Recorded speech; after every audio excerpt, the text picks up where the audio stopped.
Hello student, dream class की channel में आपका स्वागत है। तो जैसे कि आपने मेरी पिछली वीडियो में देखा था कि मैंने आपको बेसिक कॉन्सेप्ट ओओपी उप्स में उसके क्लास और ऑब्जेक्ट एक्सप्लेन किए थे। ओके, कि क्लास क्या है, ऑब्जेक्ट क्या है, वो मैंने आपको एक्सप्लेन किया था कि क्लास क्या होता है। कि क्लास एक कलेक्शन है किसका, डेटा मेंबर और मेंबर फंक्शन का। और ऑब्जेक्ट क्या है, ऑब्जेक्ट मतलब एक बार क्लास बन गया तो आप उस क्लास के any number of object create कर सकते हो। So you can access all the property of class with the help of object. Okay, तो उसी में आपके जो कॉन्सेप्ट थे, inheritance, polymorphism, data extraction, encapsulation, वो मैं आपको आगे लेके चलता हूँ। तो इनहेरिटेंस, जैसे कि आपने मैंने पिछली वीडियो देखी होगी तो उसमें मैंने आपको समझाया था कि क्लास और ऑब्जेक्ट क्या है, इनहेरिटेंस, पॉलीमॉर्फिज्म। तो आज मैं आपको इनहेरिटेंस डिटेल में समझाऊंगा कि इनहेरिटेंस क्या है। ओके, इनहेरिटेंस आप यहाँ पे देख सकते हैं कि इनहेरिटेंस का जनरल मीनिंग होता है हेरिडिटी। ओके, अगर हिंदी में कहूँ तो विरासत, वारसागत, विरासत बोलते हो क्या उसके। तो होता क्या है, देखिए यहाँ पे मैंने क्लास बनाया था व्हीकल। तो व्हीकल मतलब वो तो मैंने क्लास डिफाइन कर दिया। और व्हीकल में उसके अलग अलग टाइप हो सकते हैं, जैसे कि बस, कार, ट्रक। मतलब क्या कि बस, कार और ट्रक वो तीनों तीन है क्या, व्हीकल ही है। अगर आप अलग अलग क्लास बनाओ, क्लास बस, क्लास कार, क्लास ट्रक, तो तीनों के अंदर तीनों फ्यूल अमाउंट आएगी, तीनों के अंदर उसकी कैपेसिटी होती है, तीनों में ब्रेक्स होते हैं, कार में भी होते हैं और ट्रक में भी होते हैं। तो आपके डेटा डुप्लीकेट हो जा रहे तीनों बार। तो इनहेरिटेड क्या करेगा, कोड रीयूजेबिलिटी। इनहेरिटेंस आपको रीयूजेबिलिटी का फीचर प्रोवाइड कर रहा है। ओके, मैं आपको मेरी आने वाली वीडियो में इनहेरिटेंस को डिटेल में समझाऊंगा कि उसके टाइप्स कौन से हैं। उसके 5 टाइप्स है: single inheritance, simple, multi level, multiple inheritance, okay, hybrid inheritance, hierarchical inheritance. तो यहाँ पे जो मैंने आपको बताया कि क्लास व्हीकल है, तो व्हीकल वाले क्लास के अंदर जो भी होगा वो क्लास बस यूज कर रही है। मतलब अगर मैं यूँ कहूँ कि बेस क्लास तो डिराइव, सुपर तो सब, और पेरेंट को तो चाइल्ड को। तो इनहेरिटेंस क्या है, इनहेरिटेंस की अगर मैं आपको सिंपल डेफिनेशन दूं तो आप समझ सकते हैं कि इनहेरिटेंस, जैसे कि इनहेरिटेंस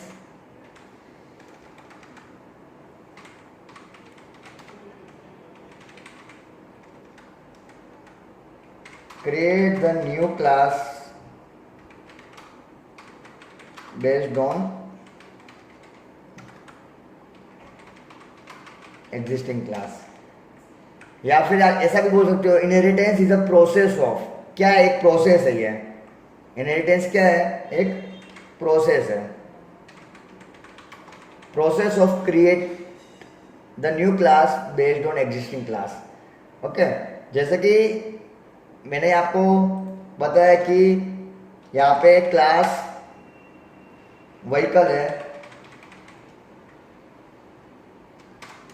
तो ये मेरा कौन सा क्लास हो गया, आप इसको बोल सकते हो बेस क्लास, या फिर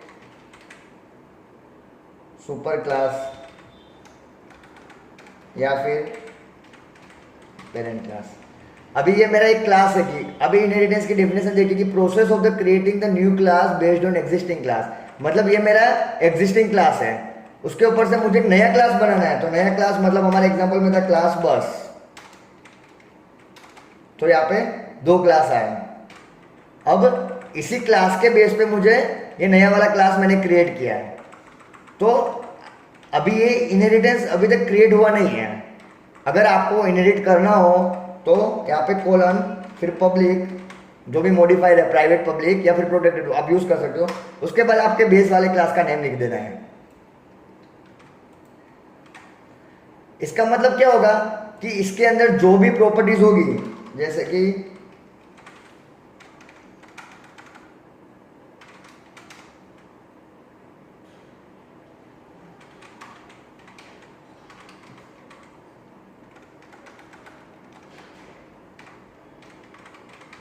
उसके जो भी फंक्शंस है, प्रॉपर्टी, यहाँ पे मैंने व्हीकल वाला क्लास बनाया, उसके अंदर फ्यूल अमाउंट करके एक फंक्शन बनाया। अभी बस वाले की भी, बस वाले क्लास की भी प्रॉपर्टी होगी वॉइड फ्यूल अमाउंट। तो वो आपको वापस यहाँ पे बनानी पड़ेगी, तो यहाँ पे आपके डेटा डुप्लीकेट्स हो गए।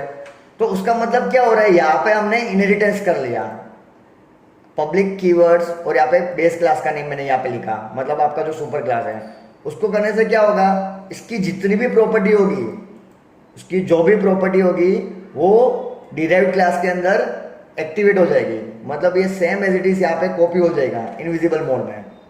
अगर यहाँ पे आप उसको इनहेरिटेट कर रहे हो तो इसको आप बोल सकते हो चाइल्ड क्लास,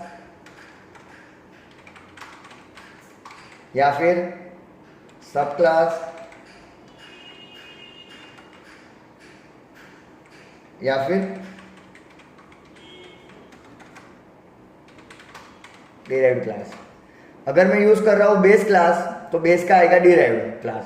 अगर मैं यूज कर रहा हूं सुपर क्लास तो मेरा सब क्लास। अगर मैं यूं कह रहा हूं मेरा ये पेरेंट क्लास है तो मेरा ये चाइल्ड क्लास है। मतलब सिनोनियम से अलग अलग आप कोई भी यूज कर सकते हो, बेस, डिराइव्ड, सुपर, सब, पेरेंट, चाइल्ड। ओके, तो इनहेरिटेंस में आप एक और यहाँ पे देख सकते हो कि यहाँ पे मैंने जैसे कि यहाँ पे पेरेंट्स हैं और यहाँ पे चाइल्ड है। सपोज ग्रैंड फादर है, उसके जो भी हेरिडिटी होगी वो उसके चाइल्ड में जाएगी, तो इसके पेरेंट्स, उनकी जो हेरिडिटी होगी उसके चाइल्ड में जाएगी। तो यहाँ पे क्या है, एक मल्टीपल इनहेरिटेंस का एग्जांपल है। ओके, जैसे कि मैंने आपको बताया इनहेरिटेंस के अलग अलग टाइप्स है, single simple inheritance, multiple inheritance, multi level inheritance, hierarchical inheritance, hybrid inheritance. आने वाली वीडियो में मैं आपको डिटेल्स में समझाऊंगा कि वो इनहेरिटेंस किस तरह यूज करते हैं, उसके यूज क्या है, एडवांटेजेस क्या है, कोड रियूजेबिलिटी जो उसका बिगेस्ट एडवांटेज है। So inheritance is a way to reuse, जैसे कि मैंने आपको बताया रीयूज मतलब क्या, एक बार आपका ऑलरेडी क्रिएट हो चुका है, यहाँ पे मेरा ऑलरेडी क्रिएट हो चुका है, सो मैं आपको फर्दर में उसको रीयूज कर सकूं। So reuse once written code again and again, आपको बार बार जा यूज करना वहां पे। So the class which is inherited is called the base class. मतलब जिस क्लास के अंदर आपके सारी प्रॉपर्टी होगी उसको आप बेस क्लास बोल सकते हो। Okay, and the class which inherits, जो क्लास इनहेरिटेड हो रही है उसको बेस क्लास, और जो क्लास इनहेरिट कर रहा है the class which inherit is called derived class. इस केस में ये हमारा इनहेरिटेड है व्हीकल वाला क्लास, तो बेस क्लास, और क्लास बस है जो इनहेरिट्स कर रही है व्हीकल क्लास की प्रॉपर्टी को, सो आप उसको डिराइव्ड क्लास बोल सकते हो। या they are also called parent child classes, super sub classes. So when a derived class inherit a base class, जब भी डिराइव्ड क्लास इनहेरिट करेगी बेस क्लास को, the derived class can use all the functions which are defined in the base class. Derived class क्या करेगी, base class के अंदर जो भी प्रॉपर्टी है वो सबको यूज कर पाएगी, hence the making code reusable. So आपको कोड रियूजेबल की फंक्शनलिटी प्रोवाइड कर रही है। So considering the human being a class, consider कीजिए कि ह्यूमन बीइंग एक क्लास है which is a property like hands, legs, eye, etc. and function like the walk, talk, eat, see, etc. So male, female are also classes. Male, female also classes because they are also human beings. So but most of the property and functions are included in human beings. Hence they can inherit everything from class human beings using the concepts of inheritance. So वो human being के सारे concept use कर सकता है। सो वो C++ की inheritance की property को यूज कर रहा है। ओके, उसके बाद है नेक्स्ट पॉलीमॉर्फिज्म। पॉलीमॉर्फिज्म क्या है, पॉलीमॉर्फिज्म एक ग्रीक वर्ड है, जैसे कि मैं यहाँ पे लिखता हूं,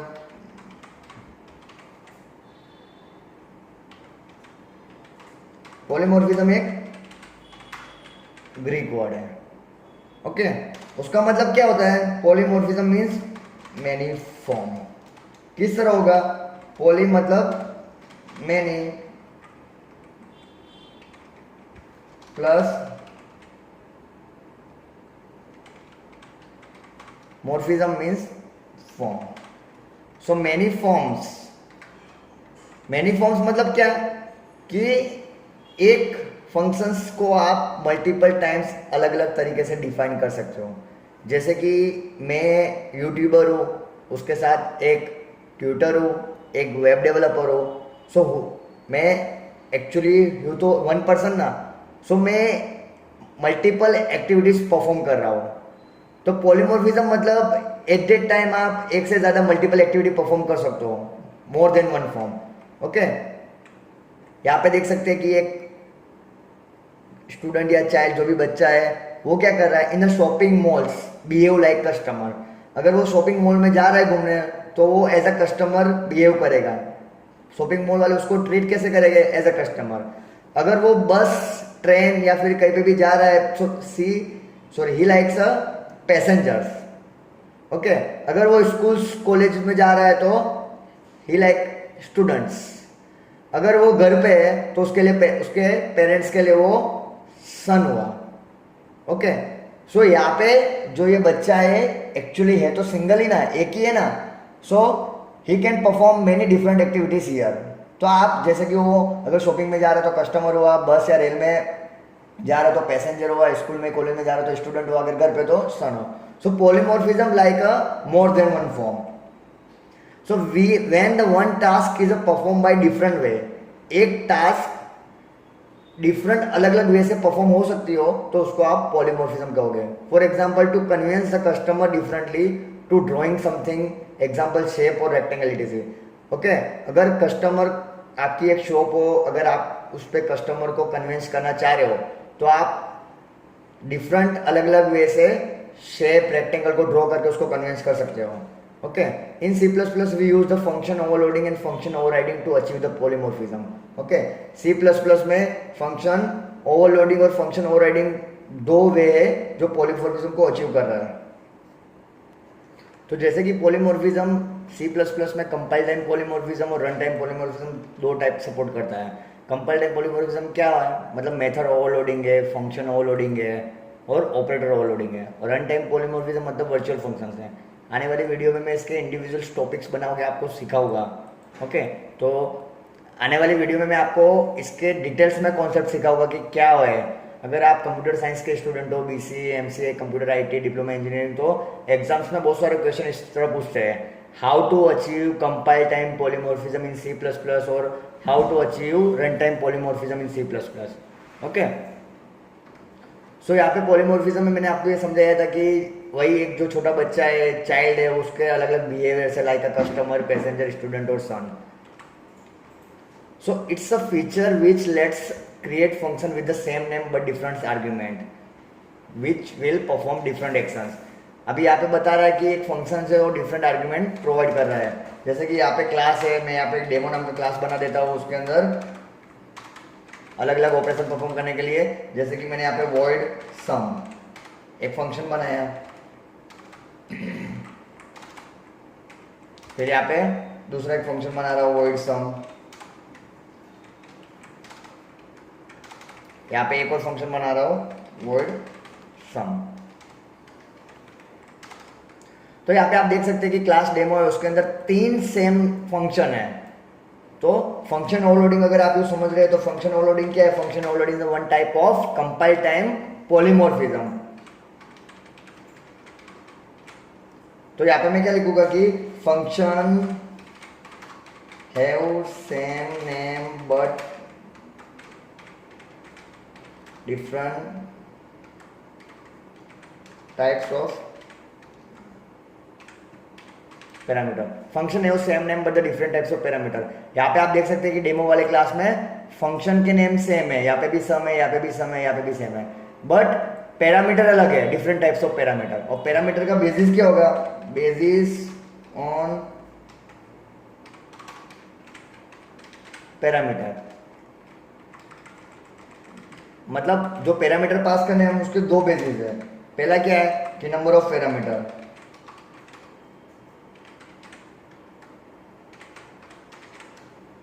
और सेकंड क्या है? Types of parameter. तो जैसे कि यहाँ पे मैं लिख रहा हूं, सम करा रहा हूं इंटीजर a इंटीजर b।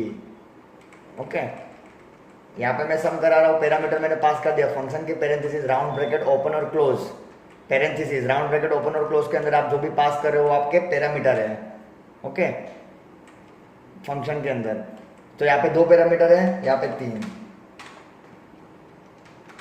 तो यहाँ पे मैंने फंक्शन को ओवरलोडेड किया। आप देख सकते हैं यहाँ पे सम नाम के हमारे 3 फंक्शन है, जिसमें पहले में 2 पैरामीटर है, दूसरे में 3 पैरामीटर है।